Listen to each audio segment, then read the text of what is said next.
Hi, John Mlynczak here again with Rex Richardson, trumpet virtuoso, Yamaha performing artist. We're here in the PreSonus studio, and in this segment we're going to talk about sound and modeling sound along with some of the great players and how I tried to learn trumpet when Rex taught me great things, and I forgot most of them, unfortunately. But at the time, I remember Rex always wanted me to listen to that Trumpet Virtuoso album. So listen to Hug Harbor, just work on the sound like this. So I'd play in headphones and I'd try to model that sound. But now using this technology in the studio setup, there's a real cool and interesting way we can record along with it, and then we can actually listen back and evaluate in real time how we sound. So as an exercise to demonstrate this, we are both going to play along just a short little segment, and then we can show how we're going to listen back just like Rex would with a student, or we could all do with our students and try to analyze our sound and see how we can all sound better. Sound cool? So we're going to jump to Studio One. I have a blank track here. Just like we did last time, I'm just going to drag in my file, drag and drop. Totally easy. So I'm going to set up 2 tracks this time. I'm going to add an audio track right there for Rex. Looks like it already knows your name. That's kind of creepy because I don't know why it's doing that. And I'm going to add a second track here for myself. Now, when you're recording like this, it's always important to make sure you record arm the track to which you would like to record, and make sure the other tracks are not record arm, because obviously you will record over some of your previous material. So we have Rex ready to record. Since the audio track is not muted, it will play right along with this. So we're going to demonstrate this now. So you can get your headphones on and let's see how this goes. All right.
Cool.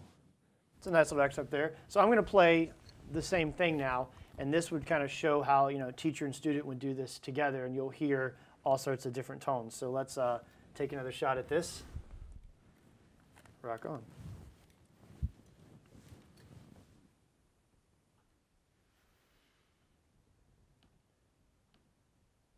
So I'll record my track.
Sounds good, man. I'll tell you, man, for me, every time I do this, and admittedly it's been too long, I notice the first thing just playing is pitch. Things where I'm like trying to listen, no, I don't have to do that. Like this, it so helps to have a pitch model, much less a tone model. Right, yeah. Because I knew that B flat, I was, oh, well, there it is, and I hit it in text. So, But now the cool thing is that when we play back, we're going to actually switch in real time between the original recording, Rex, myself, because sometimes when you listen to the original, then you go back and listen to the recording to yourself, and you're trying to remember what the original sound like, and you're trying to go back. We can actually compare instantly, which is pretty cool as an exercise. So let's see what we can do here. So basically in Studio One, the solo will just follow whatever I click on. So notice all I have to do is click on a track, and it's just going to solo it for me. So I can just click between, and it's only going to play the one going. So we'll start with the original. It's Rex.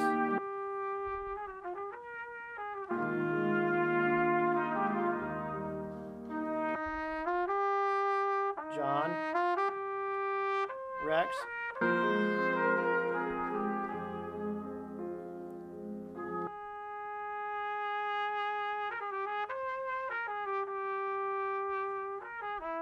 So we can go back to that phrase, listen.